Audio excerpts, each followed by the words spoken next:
Indonesia Media.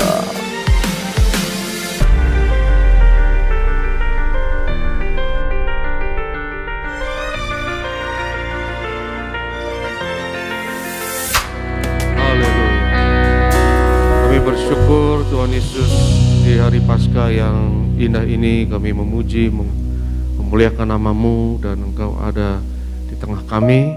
Kau bertakhta di atas pujian dan penyembahan kami. Tiba saatnya kami akan duduk diam di bawah kaki-Mu dengar firman-Mu. Urapi hamba-Mu ya Tuhan, teguhkan setiap firman dengan tanda kuasa dan mujizat. Terlebih pagi ini kami akan bersatu dengan tubuh darah Yesus. Kami percaya di hari Paskah ini, yang sakit disembuhkan, yang terikat dilepaskan, setiap kuk dan belenggu dipatahkan. Berfirmanlah ya Tuhan, kami siap untuk mendengarkan. Dalam nama Yesus kami berdoa, haleluya. Yang percaya katakan amin, haleluya. Silakan duduk saudaraku yang terkasih, shalom. Sukacita bersama dengan setiap saudara di hari Paskah ini. Setiap saudara di Tibiras Gading Nias, di rumah masing-masing lewat live streaming, katakan dulu kiri kananmu, katakan selamat Paskah. Hari ini kita merayakan Paskah, saudaraku. Kita merayakan kebangkitan Tuhan Yesus. Ia mati di hari Jumat Agung dan ia bangkit di minggu kebangkitan, di minggu Paskah ini. Mari kita lihat teks firman Tuhan dalam Filipi pasalnya yang ketiga. Filipi pasalnya yang ketiga, kita baca ayat 10 dan ayatnya yang ke-11. Pendeta Adit boleh tolong dibacakan. Filipi 3 ayat 10 dan ayatnya yang ke-11. Ya. Yang kukehendaki ialah mengenal Dia dan kuasa kebangkitannya dan persekutuan dalam penderitaannya, di mana aku menjadi serupa dengan Dia dalam kematiannya, supaya aku akhirnya beroleh kebangkitan dari antara orang mati. Saudaraku, sekali lagi kita merayakan kebangkitan Tuhan Yesus, dan ini adalah klimaks dari iman kekristenan. Yesus bukan hanya sembarang nabi yang memberikan kepada kita perangkat ajaran agama, tapi Yesus adalah Tuhan yang mati dan bangkit mengalahkan maut. Itu kenapa saya katakan bahwa yang menyelamatkan kita bukan ajaran kekristenan. Yang menyelamatkan kita adalah kematian dan kebangkitan Yesus. Ajaran kekristenan tidak menyelamatkan kita. Yang menyelamatkan kita adalah karya penebusan Yesus. Dan setiap ajaran kekristenan harus dilihat dari perspektif kematian dan kebangkitannya. Karena kematian dan kebangkitan Yesus adalah karya penebusan yang adalah inti dari iman kita.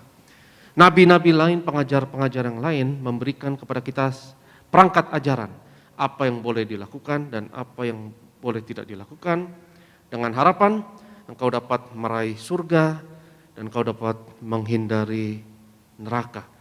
Tapi yang menyelamatkan kita bukan ajaran kekristenan. Yang menyelamatkan kita adalah kematian dan kebangkitan Yesus. Dan tidak ada tokoh manapun, sehebat apapun, nabi manapun, rasul manapun yang mati dan bangkit kalahkan maut. Hanya Tuhan kita Yesus Kristus. Karena Dia bukan nabi sembarang nabi, bukan pengajar sembarang pengajar, saudaraku. Dan ini adalah inti dari iman kekristenan, dan ini adalah satu event, satu peristiwa yang paling menghebohkan. Dan tidak ada kuasa yang lebih besar di dunia ini dibanding kuasa yang mengalahkan maut. Karena kuasa yang mengalahkan maut itu kuasa tiada tara, saudara. Karena mengalahkan maut itu mengalahkan kefanaan.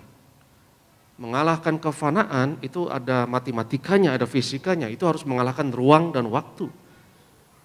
Mengalahkan maut artinya mengalahkan keterbatasan dalam ruang dan waktu, itu dikalahkan. Dan dalam persamaan matematikanya, dalam fisikanya, untuk menghasilkan energi sebesar itu, untuk mengalahkan ruang dan waktu, itu energinya itu tidak terhingga. Kuasa yang terbesar adalah kuasa yang mengalahkan maut, adalah kuasa kebangkitan Yesus. Dan ini bukan legenda, ini bukan mitologi, ini bukan cerita rakyat, ini adalah iman saudara dan saya. Yang percaya katakan amin. Karena Kristus bukan cerita rakyat, bukan legenda, bukan mitologi. Yesus ada dalam sejarah. Dan dia benar-benar tokoh sejarah dan diakui oleh sejarah. Paling tidak kelahirannya itu diakui oleh sejarah, diakui oleh 3 agama besar dunia, ya Kristen, Yahudi, saudara kita Muslim, ya 3 agama ini mengakui ada tokoh sejarah yang bernama Yesus. Plus sejarah Romawi, 4 jadinya. Sejarah Romawi juga mengakui ada yang namanya Yesus yang dihukum mati oleh salah satu petinggi Romawi yang memvonis hukuman mati Yesus. Siapa namanya saudara? Pontius Pilatus. Jadi sejarah Romawi juga mengakui kelahirannya paling tidak, ya. 4 ini kelahirannya, kematiannya. Kekristenan mengakui, Yahudi mengakui ia mati, Romawi juga mengakui dia mati.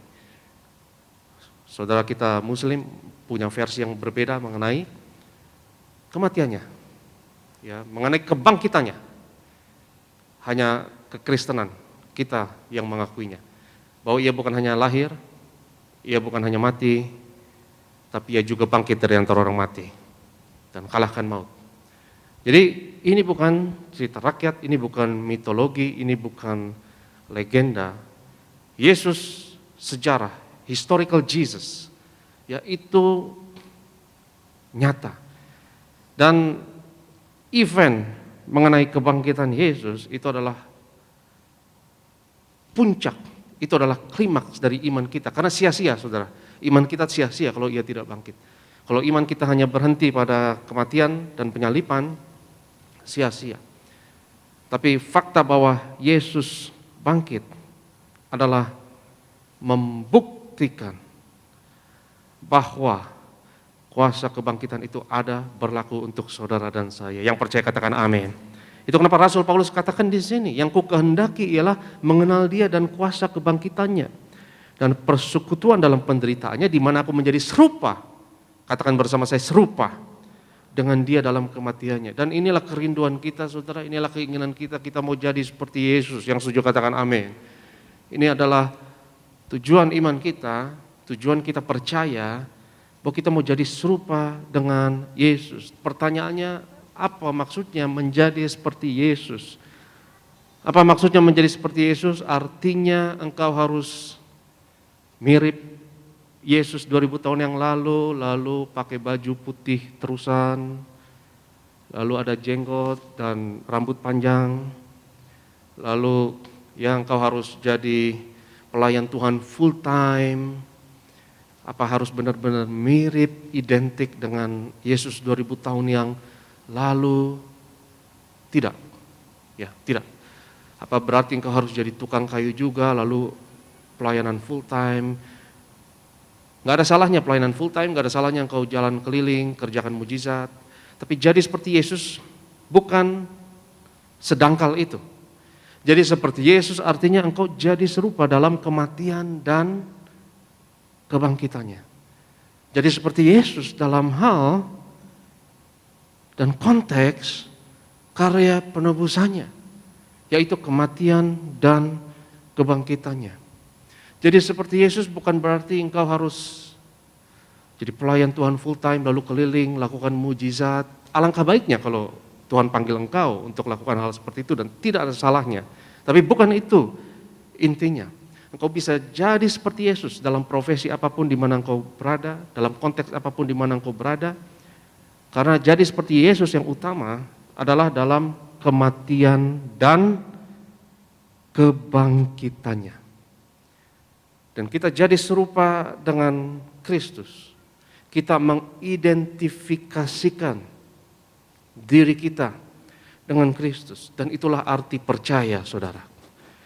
Percaya bukan berarti engkau percaya atau setuju, sepakat dengan seperangkat doktrin dan pengakuan iman rasuli semata, yang dimulai dengan kata misalnya aku percaya ini, aku percaya Yesus bangkit, lahir dari rahim Maria, yang adalah seorang perawan, dan kau percaya ini itu dengan verbal. Percaya artinya adalah identifikasi. Kau mengidentifikasikan dirimu dengan Sang Juru Selamat, Sang Logos, Sang Firman yang mati dan bangkit. Dan ide mengenai kematian dan kebangkitan ini, saudara, adalah ide yang paling dahsyat. Ini ide yang luar biasa, yang umurnya ribuan tahun, jauh sebelum kekristenan, bahkan jauh sebelum Musa, bahkan jauh sebelum Yudaisme. Ya. Kenapa manusia terobsesi dengan ide Mesias, Juru Selamat, jagoan, pahlawan, yang mati dan bangkit. Dan obsesi ini ada di dalam setiap kita, saudara. Sadar atau tidak, manusia terobsesi dengan ide ini. Dan dalam hati sanubari kita yang paling dalam, kita tahu bahwa kita harus seperti tokoh tersebut, ideal tersebut, yang kita rindukan sebagai Mesias, karena kita harus mencontoh dia. Kita harus hidup seperti teladannya. Karena Sang Mesias dan Juru Selamat itulah yang menunjukkan kepada kita cara untuk hidup yang benar. Saya izin buka handphone sebentar, saudara. Ya, di Wikipedia itu ada satu entry. Wikipedia adalah ensiklopedia internet. Saudara bisa Google ini. Ya, The Dying and Rising Deity, yang artinya ada terjemahannya dalam bahasa Indonesianya, ya, dewa yang mati dan bangkit kembali. Kenapa saya mau bawakan ini kepada saudara? Saya mau tunjukkan kepada saudara, buktikan kepada saudara bahwa dalam hati sanubari seluruh umat manusia ada kerinduan akan tokoh, akan ideal, akan panutan, akan pahlawan, Mesias, Juru Selamat yang mati dan bangkit. Itu adalah ide kuno sejak dahulu kala. Dan umat manusia terobsesi, bahkan sampai sekarang, saudara, dengan ide ini. Ya, jadi banyak mitologi, legenda, cerita rakyat berkenaan dengan hal ini.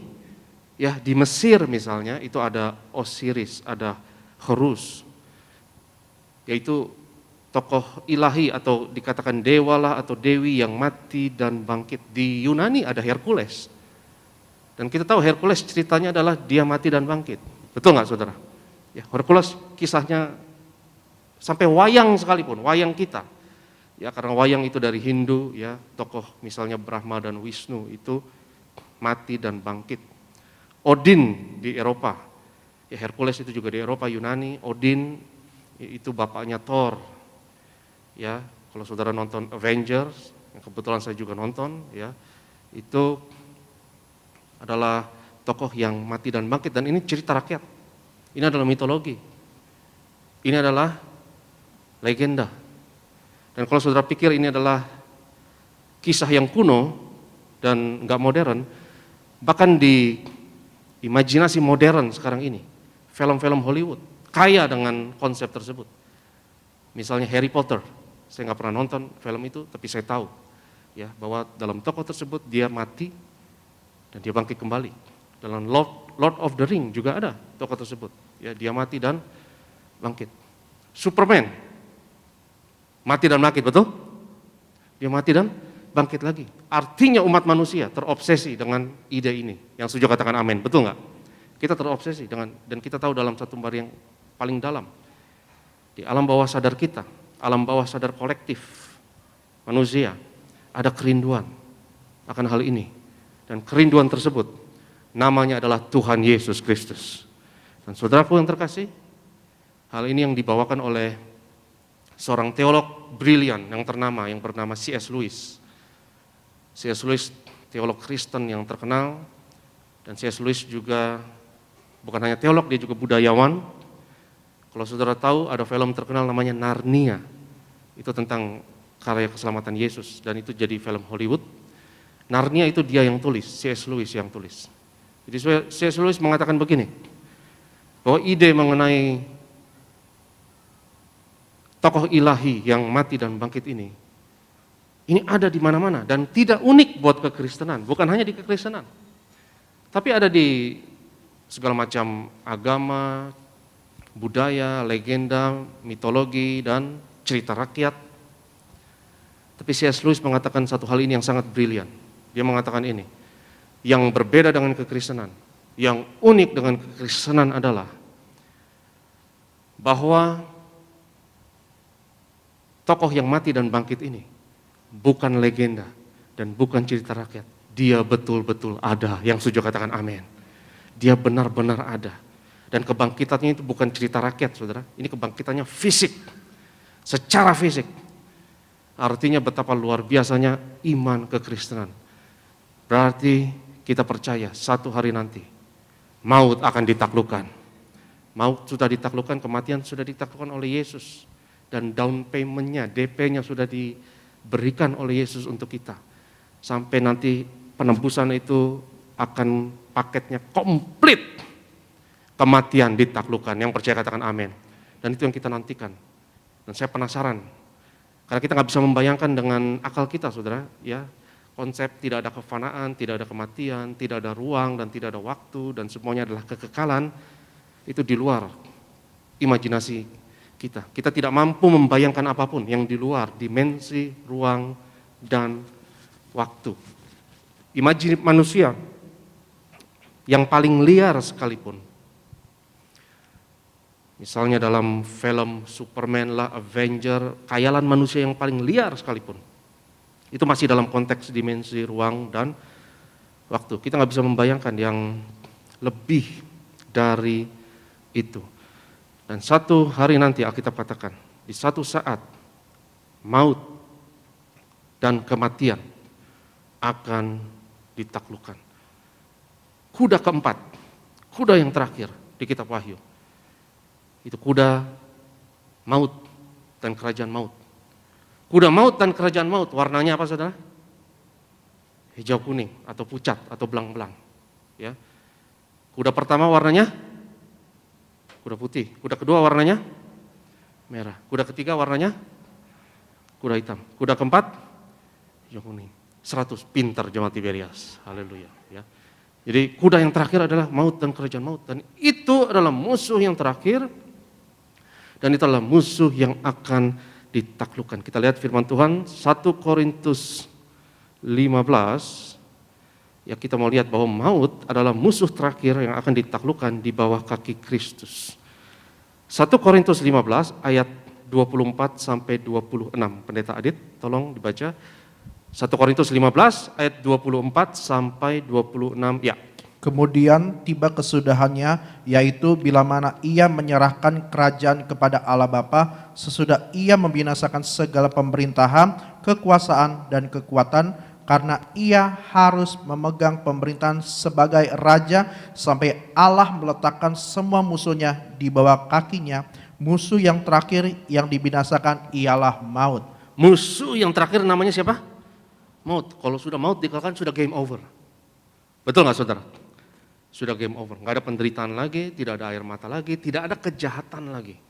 Ya, karena sumber segala permasalahan umat manusia ini, mau masalah apapun, masalah apapun, tantangan apapun, ujung-ujungnya adalah ya karena kita mati satu saat nanti. Dan ini adalah sumber segala kekurangan, keterbatasan, permasalahan, tantangan umat manusia. Ini kuda terakhir, yaitu kuda hijau kuning.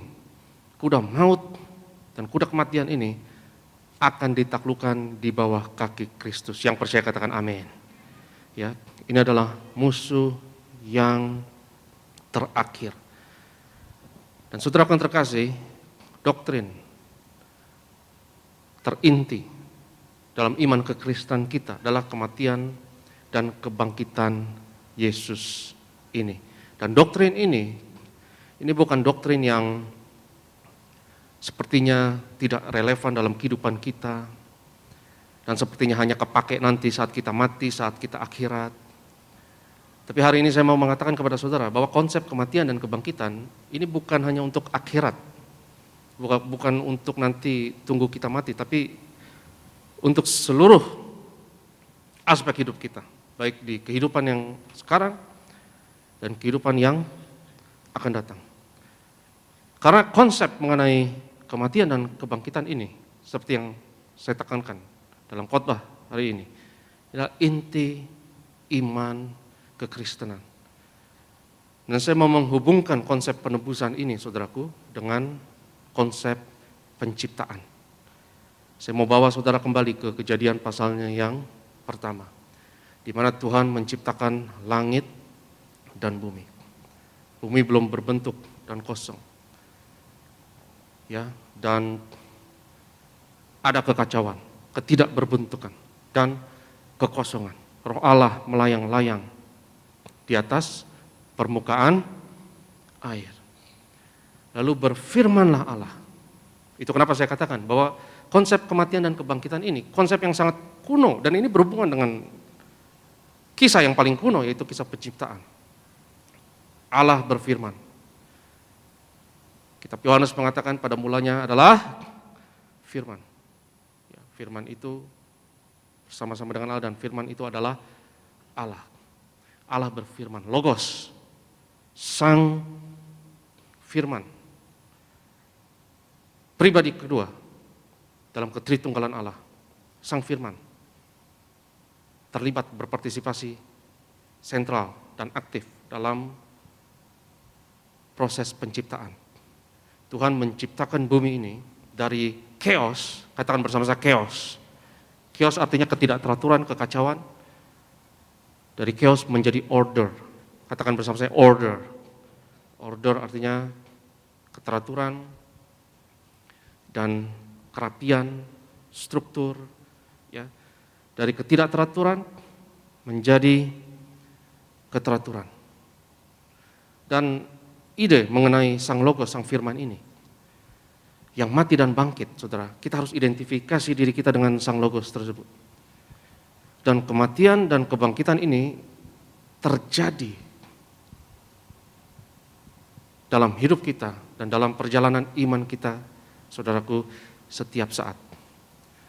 Saudara harus selalu mengidentifikasikan diri kita dengan Sang Logos yang mati dan bangkit setiap saat dalam hidupmu. Kematian dan kebangkitan yang tiada henti. Ini adalah proses seumur hidup kita. Engkau harus mati dan engkau harus bangkit. Artinya berbicara mengenai pertobatan yang tiada henti. Pembaharuan. Proses pembaharuan yang tidak akan pernah selesai dalam perjalanan hidup kita. Engkau harus mati dan engkau harus bangkit. Karena Sang Logos, Tuhan, berfirman. Dan Sang Logos ini menciptakan keteraturan, order, dari yang namanya kekacauan dan ketidakteraturan. Ya. Karena kita nggak bisa hidup dalam ketidakteraturan, saudara tidak bisa hidup dalam anarki, saudara butuh keteraturan, saudara butuh disiplin, kau butuh struktur, tapi engkau juga tidak boleh hidup dalam struktur yang terlalu ekstrim. Keteraturan yang terlalu ekstrim akan memperbudakmu. Keteraturan yang terlalu ekstrim itu tidak ada ruang untuk pertumbuhan. Itu kenapa kalau kita mau bertumbuh, kalau mau maju dalam hidup ini, kita harus selalu diperbaharui. Kita harus ada di perbatasan antara order dan chaos. Antara keteraturan dan ketidakteraturan. Saya selalu katakan andai kata mimbar ini adalah keteraturan, saudara. Ya, mimbar ini adalah keteraturan dan zona nyaman buat saya. Di mana di luar mimbar ini adalah ketidakteraturan, adalah zona yang saya tidak tahu, zona yang saya tidak jelajahi dan belum ditaklukkan. Saya tidak boleh hidup di zona ketidaktahuan ini dan ketidakteraturan ini. Karena ketidakteraturan ekstrim akan menghancurkan saya, akan membunuh saya. Tapi keteraturan yang ekstrim juga akan membuat engkau jadi otoriter, membuat engkau jadi diktator. jalan penebusan, jalan kematian dan kebangkitan yang tiada henti adalah di tengah antara keteraturan dan ketidakteraturan, antara chaos dan order, ya. Karena kita nggak bisa hidup dalam chaos 100%. Kita tidak bisa hidup dalam order 100%. Keteraturan ini, order ini, seringkali struktur yang lama harus dihancurkan, harus dilebur untuk dibuat jadi struktur yang baru. Itu berbicara mengenai kematian dan kebangkitan. Saya berdoa hidup saudara dan saya selalu diperbaharui tiap hari dengan kuasa kematian dan kebangkitan Yesus. Kalau saudara mau belajar misalnya, saudara harus mati dulu. Kalau saudara mau tangkap informasi baru, saudara harus mati dulu. Betul atau tidak saudara? Paradigma harus mati dulu. Paradigma yang lama harus mati dulu. Teori yang lama harus mati dulu. Dan kadang kau harus mengakui bahwa apa yang kau percaya dan teori yang lama itu nggak relevan lagi. Dan itu salah. Itu kenapa? Kalau engkau mau belajar informasi yang baru, kalau mau maju dalam hidup ini, mau progres dalam hidup ini, tidak ada kebangkitan tanpa kematian. Yang setuju katakan amin. Karena Yesus katakan barang siapa yang mendapatkan nyawanya akan kehilangannya. Ya, barang siapa yang kehilangan nyawanya akan mendapatkannya. Demi aku, Yesus katakan. Itu kenapa? Jalan untuk kemajuan, jalan untuk progres, jalan untuk pembaharuan adalah jalan kematian dan kebangkitan. Dan jalan inilah yang saudara dan saya harus tempuh. Yang setuju katakan amin. Karena kita nggak bisa di order 100%. Order ekstrim akan memperbudak saudara. Seperti Mesir. Mesir adalah tirani, kediktatoran, otoriter. Tapi kita juga nggak bisa hidup di padang gurun. Padang gurun adalah chaos, kekacauan. Engkau harus hidup di jalan penembusan, itu ada di tengahnya. Yaitu kematian dan kebangkitan yang tiada henti. Struktur yang lama kadang harus diperbaharui. Dan kalau diperbaharui itu harus dihancurkan dulu, dilebur dulu. Dan prosesnya sakit. Itu kenapa saya katakan pertobatan itu sakit. Betul atau tidak saudara? Kalau engkau belum sakit, engkau belum bertobat. Karena pertobatan harus menghancurkan dirimu berkeping-keping. Yang setuju katakan amin.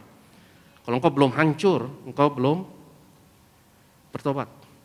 Tapi saya mau katakan, sakit karena bertobat itu lebih mending daripada sakit karena berobat. Sekali lagi saya katakan, ya sakit karena bertobat itu lebih mending daripada sakit karena berobat. Lebih baik engkau sakit, engkau hancur demi pertobatan. Karena pertobatan akan memimpin kepada hidup. Yang setuju katakan amin.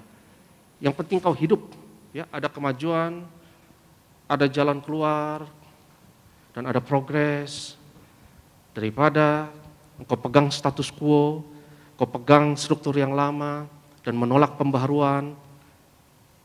Dan realita akan menyakitkan bagimu kalau engkau tidak bertobat. Kalau engkau tidak mau mengakui bahwa struktur yang lama, apa yang saya percaya, teori-teori saya yang lama, saya butuh hal yang baru, saya butuh belajar yang baru, dan struktur yang lama harus dihancurkan. Ya, itu kenapa? Ya, kitab Hakim-Hakim misalnya dalam Alkitab, itu berbicara mengenai chaos, anarki, ya, ketidakteraturan. Ayat terakhir dalam kitab Hakim-Hakim mengatakan, tidak ada raja di Israel. Dan semua orang buat suka-suka mereka. Setiap orang berbuat apapun yang benar dalam pemandangan mereka sendiri. Artinya suka-suka. Itu adalah anarki.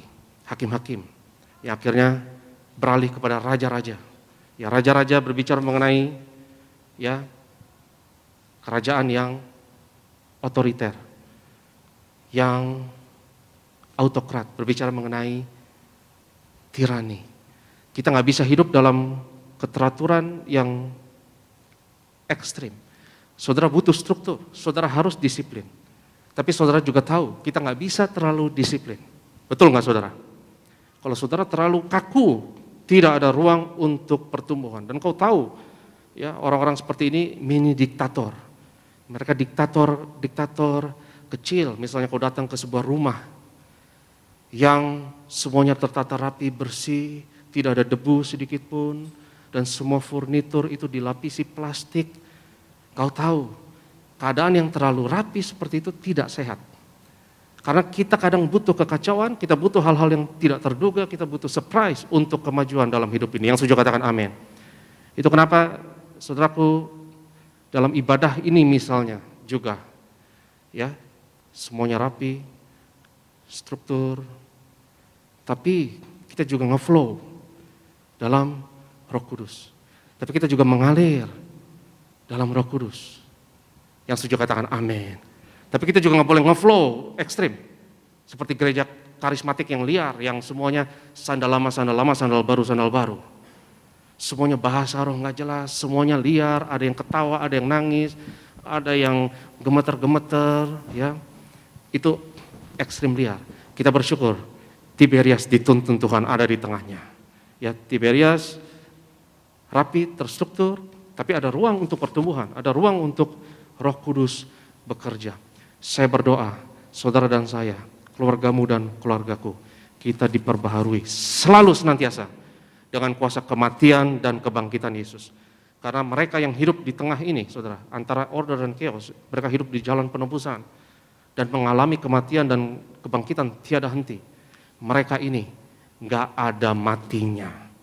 Mereka selalu dipenuhi oleh kuasa Roh Kudus, dan saya percaya bahwa tanda kuasa dan mujizat ada di jalan ini. Yesus adalah jalan, kebenaran, dan hidup. Ya, jangan ke kiri, jangan ke kanan, jangan ke ekstrim kiri, jangan ke ekstrim kanan, karena luas jalan untuk menuju kepada kebinasaan. Dan peluang untuk kebinasaan itu jauh lebih luas. Sangat gampang bagi kita untuk hidup di ekstrim chaos atau ekstrim order, tapi ada jalan penebusan. Yang sakit bagi kita untuk melaluinya, itu adalah jalan salib. Tapi itu adalah jalan menuju kehidupan. Dan tidak ada jalan lain kepada kehidupan, kecuali engkau harus bertobat. Kau harus mati, struktur lama dihancurkan, dan disusun ulang struktur itu untuk kepada kebangkitan. Dan struktur yang hancur, kematian. Struktur yang disusun ulang itu untuk menerima atau mengatasi tantangan yang baru. Dan persoalan-persoalan yang baru, yang fresh dalam hidup ini. Kita butuh paradigma yang baru. Dan paradigma yang lama itu harus dihancurkan. Dan tidak ada jalan lain menuju kepada kehidupan, saudaraku, selain melalui jalan kematian dan kebangkitan yang tiada henti. Yang percaya katakan amin. Haleluya. Saya undang worship leader, saya undang imam pemusik. Kita siapkan diri untuk menerima tubuh dan darah Yesus. Sebelumnya kita mau sembah Tuhan, sebab Dia hidup, ada hari esok. Saya undang kita semua untuk bangkit berdiri dalam hadirat Tuhan. Kita sembah Yesus, sebab Dia hidup, ada hari esok. Sebab Dia hidup, ada hari esok. Sebab Dia ku tak gentar, karena ku tahu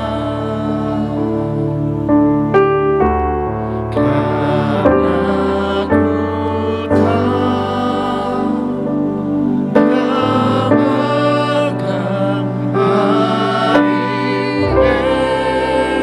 esok. Hidup jadi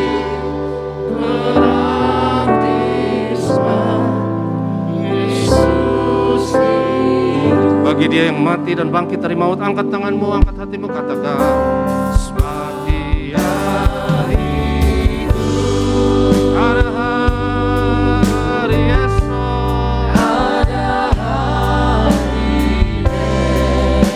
esok. Sebab Dia hidup, sebab Dia hidup, ku tak gentar.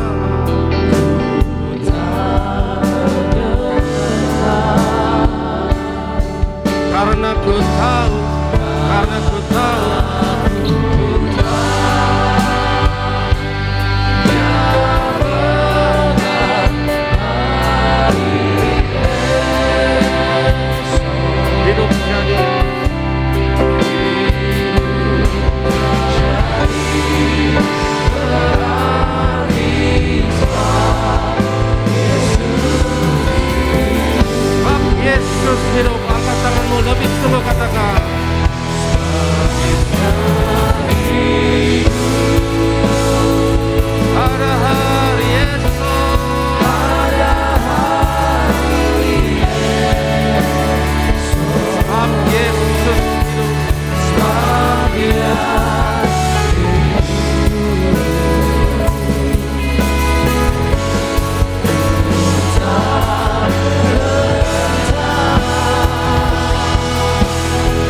hari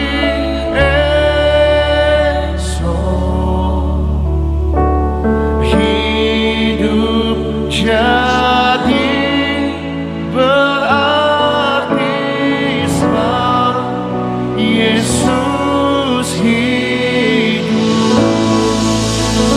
Di atas kepalamu yang paling meriah buat Tuhan Yesus. Kami gak gentar, kami gak khawatir, kami gak takut.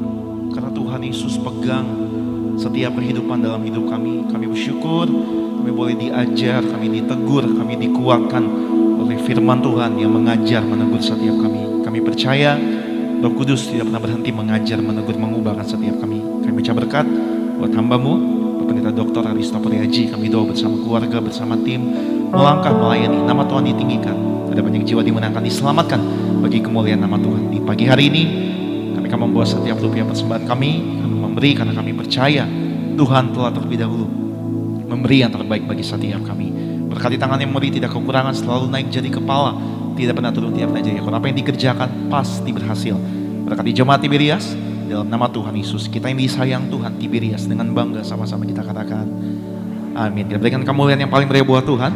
Sama-sama kita buka hati, kita sambut yang terbaik sama jemaat Tuhan yang beribadah via live streaming. Sambut tubuh dan darah Tuhan Yesus, menyucikan, menyembuhkan, menyempurnakan setiap kita. Bangkitkan iman percaya setiap kita sama-sama Tiberias.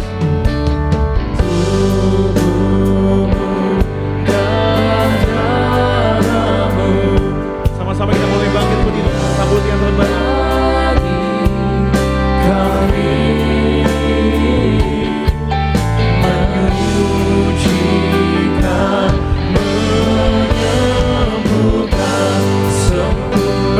Menyembuhkan setiap kami Tuhan.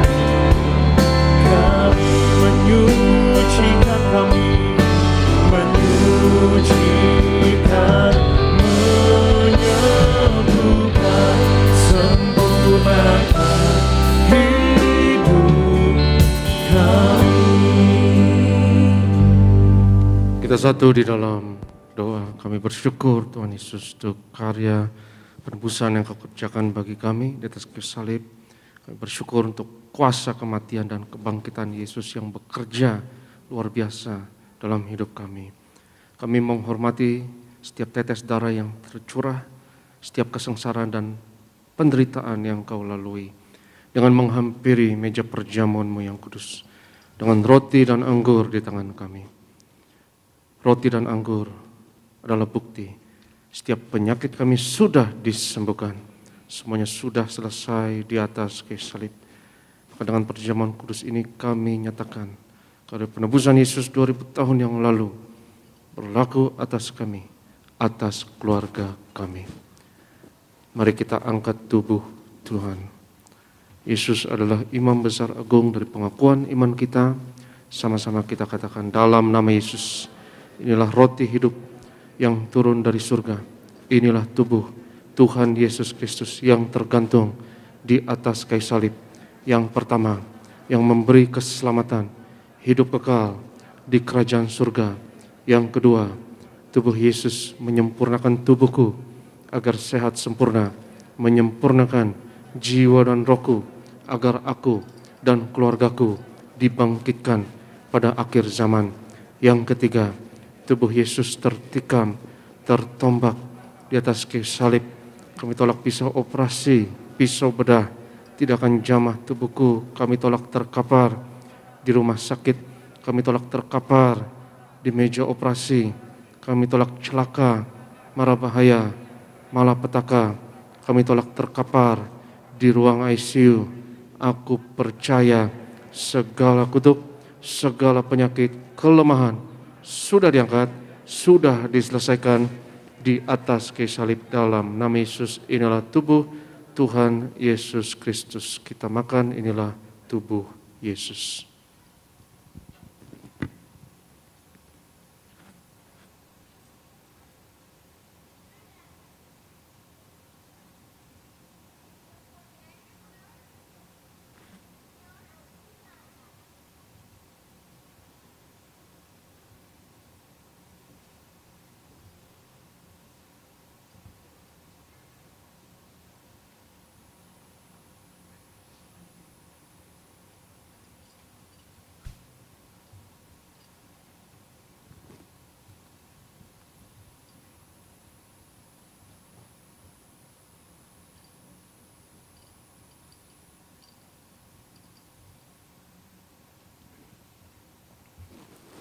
Sudah itu Yesus mengangkat cawan, mengucap syukur atasnya, seraya berkata, ambillah dan minumlah.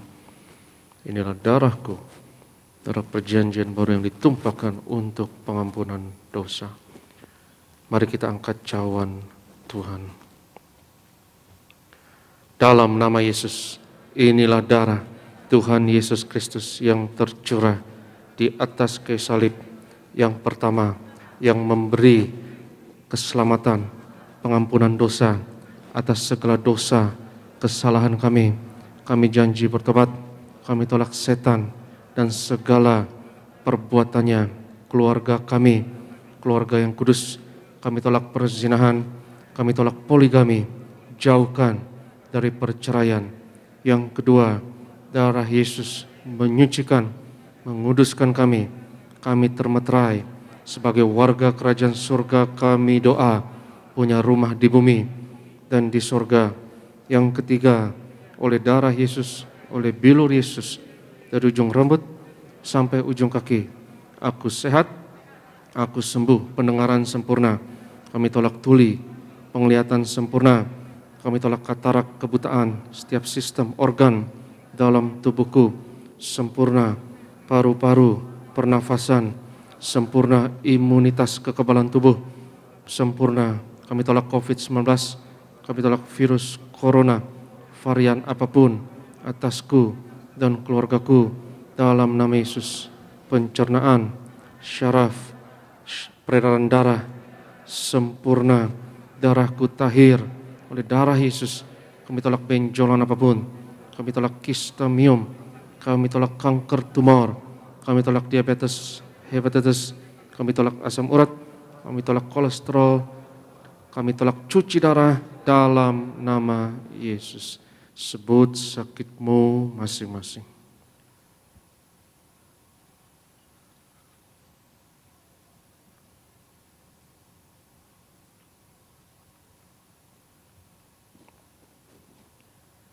Tuhan Yesus yang mengajarkan kepada gereja Tiberias bahwa perjamuan kudus ini lebih dari roti mana bangsa Israel 40 tahun di padang gurun dengan roti mana makan tidur diberkati tidak kekurangan, kasut jubah tidak rusak selalu baru. Kami percaya dengan perjamuan kudus ini berkat kami. Lebih dari itu, kami tolak kemiskinan, kami tolak roh kekurangan, kami tolak roh kegagalan, hutang-hutang pribadi lunas bulan ini. Kami tolak kebangkrutan. Aku percaya segala kutuk, segala penyakit kemiskinan sudah diangkat, sudah diselesaikan di atas kayu salib dalam nama Yesus. Inilah darah Tuhan Yesus Kristus. Kita minum, inilah darah Yesus.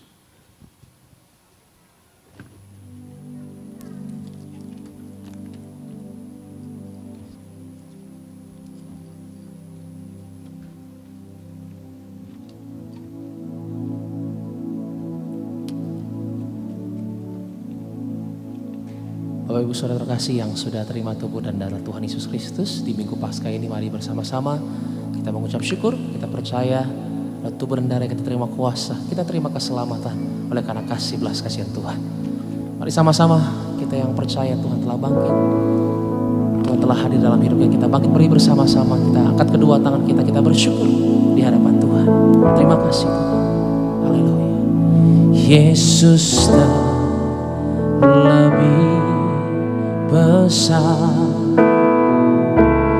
Yesus terlebih besar di dalamku, di dalamku.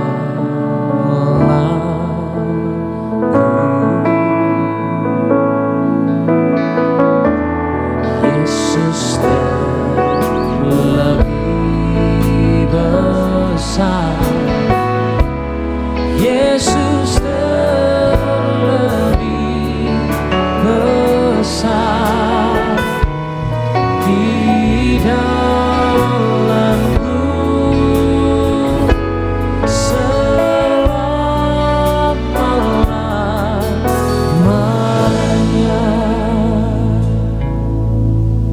berdoa untuk minyak urapan ini. Firman Tuhan berkata, di mana 2-3 orang percaya sepakat, apa yang diikat di bumi, diikat di sorga.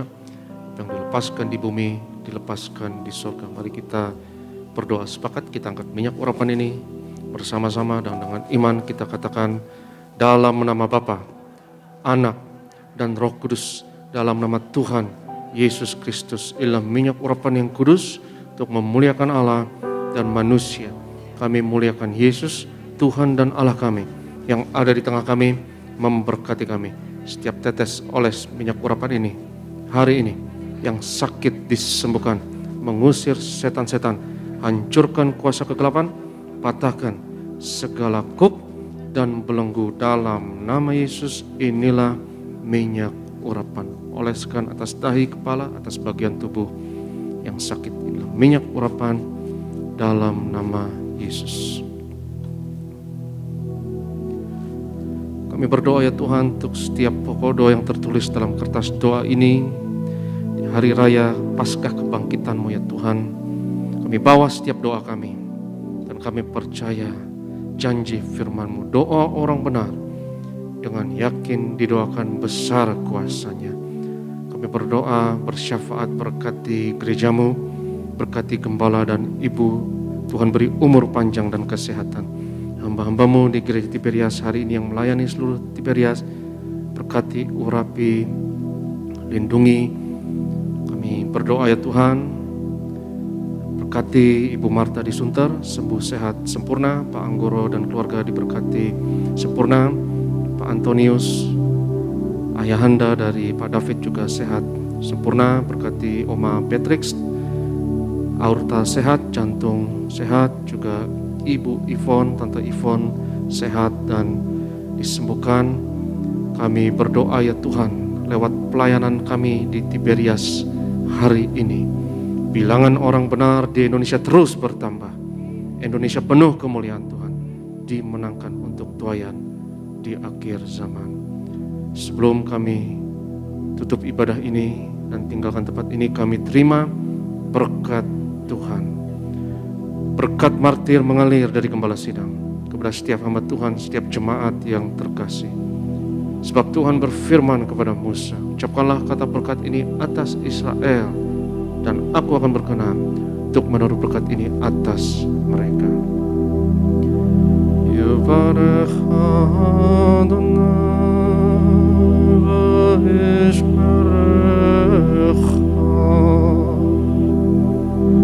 Ya'er Adonai panav elecha v'chonecha, Yisa Adonai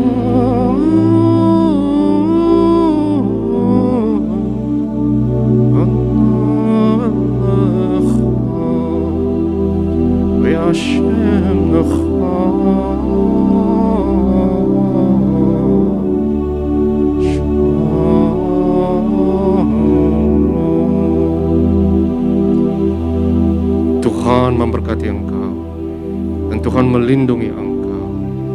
Tuhan menyinarkan wajahnya atasmu dan memberi kepadamu kasih anugerahnya.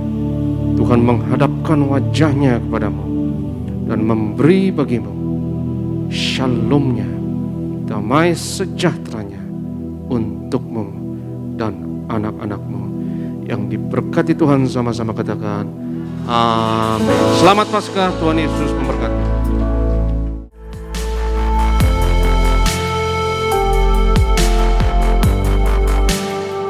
Stay tuned at Tiberias Indonesia Media.